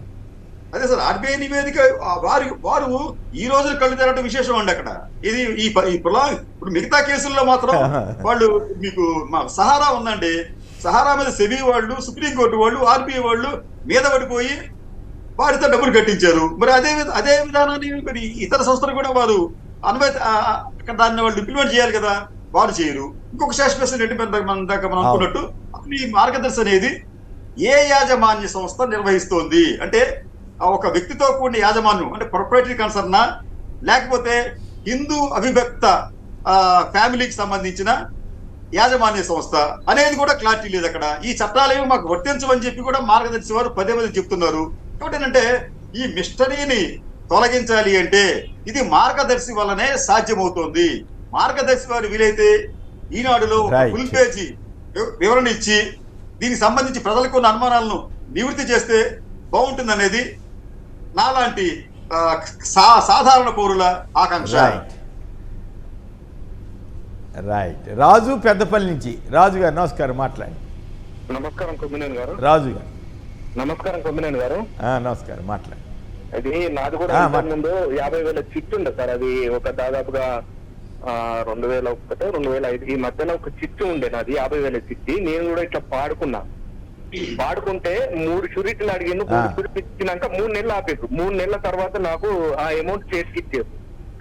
ప్లస్ నేను 1 నెల కట్టకుంటేనే నోటీసులు పంపేది నాకు, నోటీసులతో ఫైన్ తోని. ఇంకోటి సార్, ఇంకో విషయము ఇక్కడ ఏందనంటే మార్గదర్శి వేరు, ఈనాడు వేరు. కానీ మార్గదర్శి మీద ఉండవల్లి సార్ గారు కేసు వేయగానే ఈనాడు మీద దాడి, పత్రిక చేత మీద దాడి, విపరీతమైన ప్రచారం చేశారు. అరే ఈనాడు పత్రిక వేరు, మార్గదర్శి చిట్ ఫండ్ వేరు అని రాజశేఖర్ రెడ్డి గారు ప్రెస్ మీట్ పెట్టినా, ఎమ్మెల్యేలు మంత్రులు ప్రెస్ మీట్ పెట్టినా కూడా అదే పద్ధతి. మొన్న అరెస్ట్ వారెంట్ రాగానే పోయి బెడ్ మీద పండుకొని జగన్మయమో ఏమయమో ఎదుర్కోడు. జగన్ గారు మాత్రం అన్నిటికీ ఎదుర్కోవాలన్నట, ధైర్యంగా ఎదుర్కోవాలన్నట. ఈయన మాత్రం ఎదుర్కోడు. బెడ్ల మీద పంటారు, రోగాలు వస్తాయి, విపరీతమైన జబ్బులతో సర్టిఫికెట్లు వస్తాయి, అన్ని వస్తాయి. వీళ్ళు ఎదుర్కోరు. ఎదుటోళ్ళు మాత్రం ఎదుర్కోవాలి, ఎదుటోళ్ళు మాత్రం నీతిగా ఉండాలి. నీతిగా ఉండరు సార్. ఇది విచిత్రం అనిపిస్తుంది సార్. ఇంకో విషయం మిత్రమా, మీరు పెద్దపల్లిలో ఉన్నారు కాబట్టి ఇక్కడ కేసీఆర్ ప్రభుత్వం ఉన్నంతకాలం కేసీఆర్కి భజన చేశారు, జాకీలు పెట్టి లేపారు, ఆయన్ని ముంచారు. ఇప్పుడు రేవంత్ రెడ్డి గారికి భజన చేస్తున్నారు. ఈనాడు, ఆంధ్రజ్యోతి అబ్బో అని. ఓకే, వాళ్ళు రాజకీయం చేయదలుచుకుంటే చేయండి, మంచి పని చేస్తే మంచి అని చెప్పమనండి, తప్పు ఏదైనా తేడా ఉంటే తప్పని. కానీ తేడా ఉంటే కప్పిపుచ్చే వ్యవహారం ఇట్లా చేస్తుంటారు. అక్కడ ఏపీకి వస్తే ఎవరైనా ఒక సీఎంను పట్టుకుని జిత్తులు మారి అదని ఇదని చండాలంగా బూతులు రాస్తారండి ఎవరైనా? ఈనాడు రామోజీరావు ఈ వయసులో ఇదేం దరిద్రం అండి, ఇట్లా రాయొచ్చు, అట్లా జిత్తులు మారి జగన్ అని వీళ్ళే చంద్రబాబు గారి కంటే ఎక్కువ తిట్టేసేయాలని తాపత్రయం ఏంటి దరిద్రం? అది తెలుగుదేశం కంటే హీనంగా వాళ్ళు కరపత్రాలు కూడా ఇంత హీనంగా రాయలేము, అంత అధ్వానంగా మారిపోయాయి. అది బాధాకరం. రైట్. ఇక మరొక అంశంలోకి వెళ్దాం. ఇక అసలు సినిమా మొదలైందా? టీడీపీ జనసేన మధ్య గొడవలు. రాజమండ్రి బుచ్చే చౌదరి గారు వర్సెస్ కందుల దుర్గేష్ జనసేన. అలాగే ఇతర చోట్ల రాయచోటిలో పార్టీకి రాజీనామా చేస్తున్న దూరమవుతున్న రమేష్ రెడ్డి, నూజివీడులో పార్టీకి గుడ్ బై చెప్పి చంద్రబాబు ఫోటో దించేసిన ముద్రపోయిన, ఇలా చెప్పుకుంటూ పోతే చాలా ఉన్నాయి. అంటే జగన్ గారికి సినిమా చూపిస్తానన్న చంద్రబాబు ఇప్పుడు తన సినిమాయే తాను చూసుకోలేక ఇబ్బంది పడుతున్నాడా? తిరుపతిరావు గారు సంక్షిప్తంగా మాట్లాడితే మిగతా ఇద్దరు కూడా మాట్లాడతారు. అంటే ఎన్నికలు సమీపిస్తున్నటువంటి తరుణంలో ఇది ఒక పార్టీకి అని చెప్పేసి నేనైతే అనుకోవట్లే. అన్ని పార్టీల పరిస్థితి అదే విధంగా ఉందనేది మా భావన. ఎందుకు అనేసి అంటే మీరు కరెక్ట్గా చెప్పారు కాదు తిరుపతిరావు గారు, మీరు కరెక్ట్గా చెప్పారు. మామూలుగా అయితే సరే జరుగుతుంటేలే అనుకోవచ్చు, కానీ వైసీపీలో క్యాండిడేట్లు మారుస్తున్నప్పుడు ఈ మన చంద్రబాబు నాయుడు గారు, పవన్ కళ్యాణ్, అలాగే ఈనాడు, ఆంధ్రజ్యోతి ఇంకేముంది అదైపోయింది ఇదైపోయిందని రాశారు. మంగళగిరి రామకృష్ణారెడ్డి గారు పార్టీకి దూరం అయితే ఇంకేముంది అసలు ఫస్ట్ పేజ్ వేశారు. ఇవాళ అసలు వార్తే రాయట్లేదు, అది వేరే విషయం. సరే రాసుకోండి, సావనివ్వండి, ఏదన్నా కానివ్వండి. కానీ చంద్రబాబు గారు చేసిన స్టేట్మెంట్ ఏంటి? ఇంకేముంది, వైసీపీ పని అయిపోయింది, జగన్ ఇదైపోయింది, పారిపోతున్నారు, అక్కడ చెత్త ఇక్కడ పనికి వస్తుందా, వీళ్ళు తీసుకెళ్ళి ఇక్కడ చెత్తని తీసుకెళ్ళి అక్కడ పెట్టుకుంటారంట. తెలుగుదేశంలో చెత్తని నేను అనకూడదు, ఎవరు చెత్తని మనం అనకూడదు. కానీ లోకేష్, చంద్రబాబులు చాలా అసభ్యకరమైన భాష, చెత్తని వాళ్ళ నాయకులనే వాళ్ళు విమర్శించుకునే స్థాయికి, రాజకీయ నాయకులందరినీ విమర్శించే స్థాయికి దిగజారిపోయి వ్యాఖ్యానించారా లేదా? ఈ ఊరు చెత్త ఆ ఊరు పనికి వస్తుందా అని పిచ్చి మాటలు మాట్లాడారా లేదా? మరి ఇప్పుడు ఉదాహరణకి పెనమలూరు పార్థసారథిని వైసీపీని తీసుకుని న్యూజిలాండ్లో పెట్టుకున్నారు. మరి ఇప్పుడు చెత్త వాళ్ళ భాషలోని, నేనైతే చెత్తని పొరపాటును కూడా అన్నాను, వాళ్ళ భాషలోని ఈ చెత్త న్యూజిలాండ్ ఎట్లా పనికి వస్తుందని ఎవరైనా అడిగితే ఏం చెప్తారు? అది నేను వాళ్ళేమన్నారు వీళ్ళేమన్నారు మాట్లాడిన కానీ ఎన్నికల తరుణంలో సహజంగా రాజకీయ పార్టీల్లో ఇటువంటి ఆయరామ్స్ గాయరామ్స్ ఖచ్చితంగా ఉంటారు. అంటే నేను మళ్ళీ ఆయరామ్ గాయరామ్ అన్నానని వాళ్ళని ఏదో చిన్నపుచ్చడం కూడా కాదు. అక్కడ ఉన్నటువంటి పరిస్థితులు ఇందాక మీరు కూడా ప్రస్తావించారు, లేకపోతే నేను ఆ అంశాన్ని ప్రస్తావించను అనుకున్నా. ఏదైతే మంగళగిరి ఎమ్మెల్యే నిజంగా నాకు అది తప్పు పట్టడానికి లేదు, లేకపోతే అంత ఘోరమా అనేది కూడా వాళ్ళు ఎవరో ఏదో అన్నారని కాదు నేను చెప్పేది. ఆయన పార్టీ కాంగ్రెస్ పార్టీకి వెళ్ళిపోయినప్పుడు ఆయన స్టేట్మెంట్స్ నేను చెప్తున్నా, ఇతర స్టేట్మెంట్స్ చెప్పట్లే. ఏం మాట్లాడాడు, మళ్ళీ వచ్చిన తర్వాత ఏం మాట్లాడాడు అంటే ఈ వేరియేషన్ అనేది ఒక పార్టీ దగ్గరే ఉంది అని చెప్పేసి మేమైతే భావించట్లేదు. ప్రతి పార్టీలో కూడా ప్రతి వ్యక్తులు, అంటే ఇది అవకాశవాదం. నేను అదే చెప్తా, అంటే ఆ అవకాశవాదాన్ని కూడా నేటి రాజకీయాల్లో తప్పని చెప్పడానికి లేని పరిస్థితి కూడా ఉంది. ఖచ్చితంగా చెప్తున్నాను. ఎక్కడ ఏదైతే ఓకే అది సరే అనుకోండి, జనరల్ గా మాట్లాడుతున్నారు. ఇప్పుడు ఇంతకీ కాదు ఇప్పుడు గొడవలు మొదలైనవి. రాజమండ్రిలో కందుల దుర్గేష్ వర్సెస్ గోరెంట్ల బుచ్చయ్య చౌదరి, అలాగే నూజివీడులో పార్థసారథి వర్సెస్ ముద్రపోయిన వెంకటేశ్వరరావు, ఇలా అనేక చోట్ల జరుగుతున్నాయి. ఈ సినిమాని వీళ్ళిద్దరూ ఎదుర్కోగలుగుతారా చంద్రబాబు, పవన్ కళ్యాణ్? ఒకటి ఇప్పుడు నేను అదే అంటున్నాను సార్. ఇప్పుడు అదే నేను ఇక్కడికి వచ్చేసరికి ఇప్పుడు ఇవాళ జగన్మోహన్ రెడ్డి గారు ఆల్రెడీ ఎదుర్కొన్నారా లేకపోతే ఎదుర్కొంటున్నారా అనేది కొనసాగుతుంది. అది సహజంగా ఉంటాయి, ఎదుర్కోక తప్పదు, అది ఎవరైనా సరే తప్పదు. ఎందుకని అంటే మార్పులు చేర్పులు జరిగేటప్పుడు అది ఖచ్చితంగా అటువంటి భావన క్యాండిడేట్స్ లో ఉంటుంది. మాకేదో అని చెప్పేసి నేను ఇంతకుముందు కూడా చెప్పాను, ఒక మంత్రి ఏడిస్తే మీరు చాలా జాగ్రత్తగా మాట్లాడుతున్నారు. ఎందుకంటే మీరు చాలా జాగ్రత్తగా మాట్లాడుతున్నారు. రేపు బీజేపీ కలిసినా కలవకపోయినా ఈ తలనొప్పులు మీరు కూడా ఎదుర్కోవాలి కాబట్టి మీరు కాస్త జాగ్రత్తగా మాట్లాడుతున్నారు. వెంకటరెడ్డి గారు ఒకటి ఖచ్చితంగా ఎందుకు నేను జాగ్రత్త పడకూడదు, నేను కూడా రాజకీయ పార్టీ ప్రతినిధినే కదా, కాబట్టి నేను జాగ్రత్త పడతాను. అది వేరే అంతే కదా. నేను నా పార్టీలో ఉన్నటువంటి పరిస్థితి కొమ్మినేని గారు అంటే రేపొద్దున వాళ్ళు కూడా ఎటు పొత్తులోకి వెళ్ళబోతున్నారు కాబట్టి వాళ్ళ మిత్రపక్షాన్ని ముందు నుంచే సమర్థిస్తున్నట్టున్నారు తిరుపతిరావు గారు. నేను సమర్థించలా, నేను అన్ని పక్షాలు మిమ్మల్ని కూడా సమర్థించాను. నేను అనేది వ్యక్తుల తాలూకు ఆలోచన ఏదైతే రామకృష్ణారెడ్డి గారిని ఎందుకు కోట్ చేశాననేసి అంటే మీరు సమర్థించుకోగలరా? ఆయన ఇప్పుడు కాదు అది కాదండి, ఇక్కడ తేడా ఉంది. వాళ్ళ పార్టీలో వాళ్ళు అడ్జస్ట్మెంట్ చేసుకున్నారు, వైసీపీలో అయిపోయింది. ఇప్పుడు టీడీపీ జనసేన మధ్య కూడా ఘర్షణలు మొదలైనాయి. ఇప్పుడు రాజమండ్రి రూరల్ సీనియర్ నాదే సీటు అని బుచ్చయ్య చౌదరి గారు అంటున్నారు. లేదు నాదే సీటు, నువ్వేందా ముసలాడు అయిపోయావని దుర్గేష్ గారు లేకపోతే జనసేన వాళ్ళు అంటున్నారు. నేను ముసలాడినే కానీ కుర్రాడినే అంటాడు బుచ్చయ్య చౌదరి గారు. మీరు ఎటువైపు ఉంటారనేది ఇప్పుడు చర్చ. వెంకటరెడ్డి గారు, ఈ గొడవలు ఎటువైపు వెళ్తాయి? ఇప్పుడు మీరు అన్నారు కదా చెప్పండి, మూడు పక్షాలు కలిసినట్లయితే రేపు మేము కూడా ఉంటాం అక్కడ, మేము కూడా అక్కడ ఆ షేరింగ్ లో మేము కూడా వస్తాం కదా. సహజం పొత్తుల రాజకీయాల్లో ఒక్కొక్క సీట్ దగ్గరకు వచ్చేసరికి కొన్ని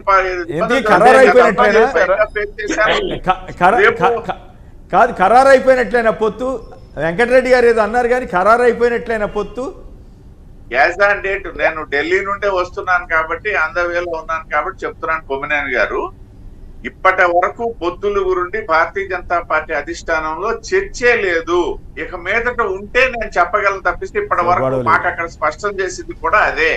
ఇప్పటి వరకు చర్చ లేదు. ఇంకొక విషయం కూడా చెప్తున్నాను, ఇంకొక నెల రోజుల పాటు మాకు కార్యాచరణ ఇచ్చారు, పార్టీ అన్ని స్థానాల్లో కూడా బలపడి ఎన్నికలకు వెళ్ళమని. అంటే తిరుపతి గారు ఒక చిన్న విషయం, అంటే ఖరారు కాలేదంటున్నారు. తెలుగుదేశం బీజేపీ జనసేన పొత్తు ఖరారు కాలేదా, లేదా జనసేన బీజేపీ పొత్తు ఖరారు కాలేదా? నేను కొమ్మినేని గారు అడిగింది కూడా చాలా క్లారిటీ అడిగారు. 3 పార్టీలు కలిసి పొత్తు గురించి అడిగారు వారు, కాబట్టి నేను అదే చెప్పాను. అంటే 2 పార్టీలు మీరు ఇద్దరు పొత్తులో ఉన్నారు, జనసేన అంతే కదా, విడిపోకపోతే ఉన్నట్టే లెక్క కదా. అంటే ఏ ఊర్లో ఉన్నారు సార్, ఏ సీట్లో ఉన్నారు? విడిపోవటం అంటే ఇది ఎక్కడ గొడవండి బాబు? నాకు ఈ అక్రమ అనైతిక రాజకీయ సంబంధం ఏంటండి బాబు? తిరుపతిరావు గారు ఈ అక్రమ కాదు తిరుపతిరావు గారు ఈ అక్రమ అనైతిక రాజకీయ సంబంధం ఏంటి? కాదు, శ్రీకాకుళం పార్లమెంట్ ఇన్ఛార్జిని అంత మాత్రాన్ని ఊరుకోలేదు కదా. తిరుపతిరావు గారు ఇప్పుడు జనసేన చంద్రబాబు వాళ్ళిద్దరు మాట్లాడుకొని ఇదిగో కొన్ని సీట్లని అనౌన్స్ చేసుకుంటున్నారు. నేను వాళ్ళు 2 అనౌన్స్ చేశాను కాబట్టి నేను కూడా 2 అనౌన్స్ చేశా అంటున్నాడు. మధ్యలో మీరు ఆటలు అరటిపోండా, లేదంటే ఏంది మీరే మా ఇద్దరి మధ్య పొత్తుందని చెబుతానికి జనాలు ఏమైనా పిచ్చాలని చేయదలుచుకున్నారా? మీరు కూడా పార్టీ నుంచి ప్రతినిధిగానే వచ్చారు, ఎంత అమాయకంగా మాట్లాడితే ఎలా? నేను చెప్తాను నేనేం అమాయకంగా మాట్లాడట్లా. ఇప్పుడు ఏదైతే నేను చెప్తున్నా, ఇప్పుడు ఇవాళ ఆల్రెడీ సిట్టింగ్ ఎంపీగా ఉన్నటువంటి రామ్మోహన్ నాయుడు దగ్గర నేను నా పార్టీ అభ్యర్థిగా నా పార్టీ నన్ను ప్రొజెక్ట్ చేస్తుంది. అట్లా అంత మాత్రాన్ని అది కాదు, అట్లా ఆయన అడిగింది అది కాదు, వెంకటరెడ్డి గారు అడిగింది అది కాదు, వెంకటరెడ్డి గారు అడిగింది అది కాదు. మీ దగ్గర నుంచి పవన్ కళ్యాణ్ లేచిపోయి టీడీపీ తోటి సంసారం చేస్తున్నాడా లేదా, రాజకీయ సంసారం చేస్తున్నాడా లేదా, అది అక్రమ రాజకీయ సంబంధమా కాదా? ఈ అక్రమ అనైతిక సంబంధాలని వ్యక్తిగత జీవితంలో అయితే తిడతాం, ఇక్కడికి వచ్చేసరికి మీరు సమర్థిస్తున్నారా? అరే మీ దగ్గర నుంచి లేచి వెళ్ళిపోయిన ఆయన ఎవరితో తిరుగుతుంటే కూడా మీరేం ఫీల్ కావట్లేదు అనేది వెంకటరెడ్డి గారి ఫీలింగ్. ఎవరూ ఫీల్ అవ్వాల్సిన పని లేదు, మేము ఫీల్ అవ్వం. ఆయన ఏమి లేచిపోలేదండి, ఆ పదాన్ని మీరు కూడా గొడవలేదు, అట్లయితే గొడవలేదు. రైట్, వెంకటరెడ్డి గారు మాతో ఆయన కలిసే ఉన్నాడు. కొమ్మినేని గారు ఇక్కడ లేచిపోలేదు అంటే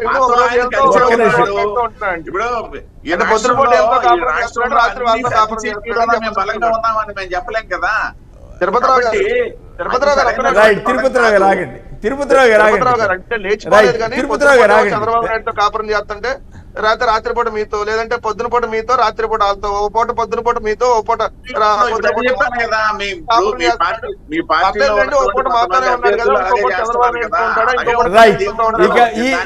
వెంకటరెడ్డి గారు ఈ విషయాల్లో రండి. ఈ సినిమా వెంకటరెడ్డి గారు సంక్షిప్తంగా, వెంకటరెడ్డి గారు టైం తక్కువ ఉంది. ఓకే, వెంకటరెడ్డి గారు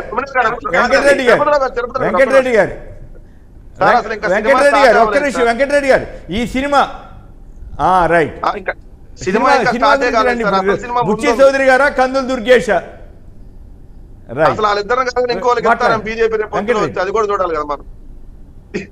ఎందుకంటే మొన్నటిదాకప్పుడు కేసీఆర్ నాని గారు విజయవాడ ఎంపీగా ఉన్నారు, ఆయన కాదని చిన్ని అన్నారు.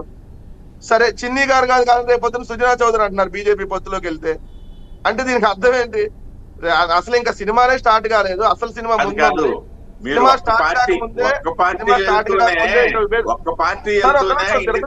పడుతుంటే 3 పార్టీలు కలిసేటప్పుడు అవి సహజంగా ఉంటాయి కదా. మీరు ఒక్క పార్టీలోనే అలవాటు అయిపోయింది ఆల్రెడీ. మీ సీటునే అవ్వలేదు. వెంకటరెడ్డి గారు ఈ ఇష్యూలోకి రండి. వాళ్ళ గొడవ వెంకటరెడ్డి గారు ఈ ఇష్యూలోకి రండి. ఇప్పుడు గొడవలు జరుగుతున్నాయి, జనసేన వర్సెస్ కాదు జనసేన వాళ్ళకి కాదు. కొమ్మినేని గారు ఒక్క నిమిషం, ఇదే 2014 ఎన్నికల్లో పాపం తిరుపతిరావు గారికి సీట్ ఇచ్చి ఆ సీట్లు లాక్కున్నారు. మా పైన మాకు అలవాటే లేదు, మేము చంద్రబాబు నాయుడు వెనకాల పోతాము, మళ్ళీ ఈసారి లాక్కున్నా పర్లేదు, మా జీవితం అంతా వాళ్ళకి ఊడిగం చేయడానికి మేము వ్యవహరిస్తామనంటే ఇంకా వాళ్ళకి విజ్ఞత వదిలేయాలి. మనం దాని గురించి డిబేట్ చేయాల్సిన అవసరం కూడా లేదు. ఎందుకంటే 14లో త్యాగం చేశారు తిరుపతిరావు గారు, 24లో కూడా త్యాగం చేయబోతున్నారా? 24లో కూడా వాడు మీకు సీట్ ఇస్తానని చెప్పి చివరి నిమిషం దాకా ఉండి లేదు తెలుగుదేశం వాళ్ళ పార్టీ వాళ్ళ ఇష్టం. త్యాగం చేస్తాను వేరే వాళ్ళ ఇక్కడ మనం అన్ఫేర్ రాజకీయాల గురించే తప్ప రైట్ కృష్ణరాజు గారు వేరే వాళ్ళ కోసం ఎప్పుడు చేయరు. మీ పార్టీలో ఇంకో క్యాండిడేట్ కి ఇస్తే మీరు త్యాగం చేసినట్టు రైట్ కృష్ణరాజు గారు తీసుకెళ్లి తెలుగుదేశానికి ఇస్తే మీరు త్యాగం రైట్ కృష్ణరాజు గారు అలయన్స్ పాలిటిక్స్ లో రైట్ ఓకే కృష్ణరాజు గారు ఒక్క నిమిషం ఇద్దరు ఆగండి. Okay okay okay right Krishnaraju గారు చెప్పండి, ఏమిటి జనసేన వర్సెస్ టీడీపీ, ఈ బుచ్చి చౌదరి గారా కందులు దుర్గేష్ ఇట్లా అనేక చోట్ల గొడవలు జరుగుతున్నాయి కదా, మీరేమంటారు? ఈ పొత్తు అనే దానికి బీజేపీ, జనసేన, తెలుగుదేశం పార్టీ కొత్త నిర్వచనాలు ఇస్తున్నాయండి. ఎలాగంటే పవిత్రమైన పొత్తు అయితే ప్రశాంతత ఉంటుంది, మంచి ఫలితాలు వస్తాయి. అపవిత్రమైన పొత్తు అయినప్పుడు ఏంటంటే ఇటువంటి ఆందోళనలు, అపోహలు, ఆగ్రహాలు, ఫోటోలు, ఒక అధినాయకుడి ఫోటోల్ని కింద పడేసి కొట్టేయడం, తర్వాత కార్యాలయాన్ని దగ్ధం చేయడం, పార్టీ ఫ్లెక్సీని చింపేయడం, ఇవన్నీ జరుగుతూ ఉంటాయి. ప్రస్తుతం ఏంటంటే ఈ అపవిత్రమైన కలయికల వల్ల ఏమవుతుందంటే కార్యకర్తలు, నాయకుల్లో ఆందోళన పెరుగుతున్నాయి. అయితే విచిత్రమైన విషయం ఏంటంటే భారతీయ జనతా పార్టీకి, జనసేనకి పొత్తు ఉందంట, కానీ వాళ్ళు ఎప్పుడు కూడా ఎటువంటి కలిసి ఎటువంటి ఉద్యమం చేయలేదు, ఎటువంటి ఆందోళన చేయలేదు, ఒకే వ్యక్తిని పంచుకోలేదు. సరే, వాళ్ళ ఇష్టం అక్కడ. అది రెండోది, ఇక్కడ అది జనసేనకి, తెలుగుదేశం పార్టీకి ఒక పొత్తు కుదిరింది. అయితే ఇది విచిత్రమైన పొత్తు. ఇది ఈ పొత్తుకు సంబంధించి సీట్ల సర్దుబాటు ఇంకా కుదుర్చుకోకముందే చంద్రబాబు నాయుడు గారు ఒక 2 చోట్ల సీట్లు ప్రకటిస్తాడు. దానికి పోటీగా నా మీద ఒత్తిడి ఉంది కాబట్టి అని చెప్పి పవన్ కళ్యాణ్ ఇంకో 2 సీట్లు ప్రకటిస్తాడు. మళ్ళీ ఈ మధ్య విశాఖపట్నం ఈ తీర ప్రాంతానికి వచ్చినప్పుడు పవన్ కళ్యాణ్ గారు మరి ఇంకో 4-5 సీట్లు ఆయన ప్రకటిస్తాడు. ఇది ఏ రకమైన పొత్తు అండి? ఒకవైపు వీళ్ళేమో ప్రకటించుకుంటూ పోతా ఉంటాడు. కాదు, దాంతోపాటు కృష్ణరాజు గారు, దాంతోపాటు రాజమండ్రి రూరల్ నాకు చెప్పేశాడు జనసేనకే టికెట్ అని కందులు దుర్గేష్ గారు అంటున్నాడు. లేదు నాకు చెప్పాడు చంద్రబాబు గారు, నాదే అంటున్నాడు బుచ్చి చౌదరి గారు. మరి ఖచ్చితంగా బుచ్చి చౌదరి గారు చాలా సీనియర్, మనందరికీ తెలిసిన విషయం, చాలా సీనియర్ పొలిటీషియన్. ఆయన 6 సార్లు గెలిచారు. ఆయన కూడా ద్రోహం చేస్తారా? అంటే ఏంటి ఇక్కడ ఏం జరుగుతుంది? ఇక్కడ ఈ పొత్తుల్లో అనేది పవిత్రత లేకపోవటం వల్లనే ఇవన్నీ ఇబ్బందులు వస్తున్నాయండి అక్కడ. రెండోది, ఫైనల్ గా ఒక చిన్న విషయం చెప్పి నేను ముగిస్తానండి. ఈ రోజున ఆంధ్రప్రదేశ్ లో రాజకీయ ముఖచిత్రం ఎలా ఉందంటే, వైసీపీకి వచ్చేటప్పటికి ఎన్నికల యుద్ధం భూమిలో నిలబడి మేము సిద్ధం, ఎవరు వస్తారో రండి అంటుంది. తెలుగుదేశం పార్టీ కమలనాథుల నిర్ణయం కోసం పడిగాపులు, పార్టీలో పెరుగుతున్న అసంతృప్తులు. జనసేన సమీక్షల పేరుతో ప్రజలకు దూరం, 4 నెలలుగా వారాహిని ప్రజల కంట పడకుండా జాగ్రత్త పడుతున్న పవన్ కళ్యాణ్. భారతీయ జనతా పార్టీ బలం లేకపోయినా మేమే కీలకమంటూ సాచివేత ధోరణితో కమలనాథులు. కాంగ్రెస్ పార్టీ తోలుబొమ్మలాటలో కేతిగాడి పాత్రకే పరిమితమైన కాంగ్రెస్ నేత. ఇది ఈ రోజున ఆంధ్రప్రదేశ్ లో ప్రస్తుతం ఉన్న పరిస్థితి. కాదు సార్, ఇంకొకటి అదే కృష్ణనాథ్ గారు 1 minute లో క్లోజ్ చేస్తా. అది కరెక్టే సార్. ఎందుకంటే కృష్ణనాథ్ గారు తెలుగుదేశం ఏంటంటే బీజేపీ వాళ్ళు మీ డైరెక్షన్ కోసం వెయిట్ చేస్తున్నాం, తొందరగా ఏదో ఒకటి తేల్చండి అని తెలుగుదేశం అంటుంది. అదే విధంగా పవన్ కళ్యాణ్ ఏమంటున్నా అంటే గౌరవప్రదమైన సీట్లు ఎన్నో కొన్ని, అది 10 అయినా గౌరవప్రదమే, 5 అయినా గౌరవప్రదమే, అసలు ఇవ్వకపోయినా కూడా గౌరవప్రదమే అంటున్నట్టు. అదే విధంగా భారతీయ జనతా పార్టీ కొన్ని మాకు సాంప్రదాయకంగా కొన్ని సీట్లు ఉన్నాయి, ఆ ముష్టి ఏదన్నా ఇచ్చినా పర్లేదని భారతీయ జనతా పార్టీ అంటున్నట్టుగా ఒక్కోటి. ఈ లోపు ఇది అంటుంటే అచ్చెన్నాయుడు గారు అసలు పార్టీ లేదు, బొక్క లేదు, మళ్ళీ గోలేదు మీరు అందరూ అసలు ఏమీ లేదని చెప్పి అచ్చెన్నాయుడు గారు అంటున్నారు. మీరు ఎట్లయినా రావండి, మేము 170 సీట్లకు సిద్ధంగా ఉన్నాం, మీరు అందరూ కలిసి వస్తారా, విడివిడిగా వస్తారా, మేము సిద్ధంగా ఉన్నామని చెప్పి సిద్ధం అంటూ ఆంధ్రప్రదేశ్ రాష్ట్ర వ్యాప్తంగా జగన్మోహన్ రెడ్డి గారు తన హవా కొనసాగిస్తున్నారని కూడా ఇంకోటి నడుస్తుంది సార్ సోషల్ మీడియాలో.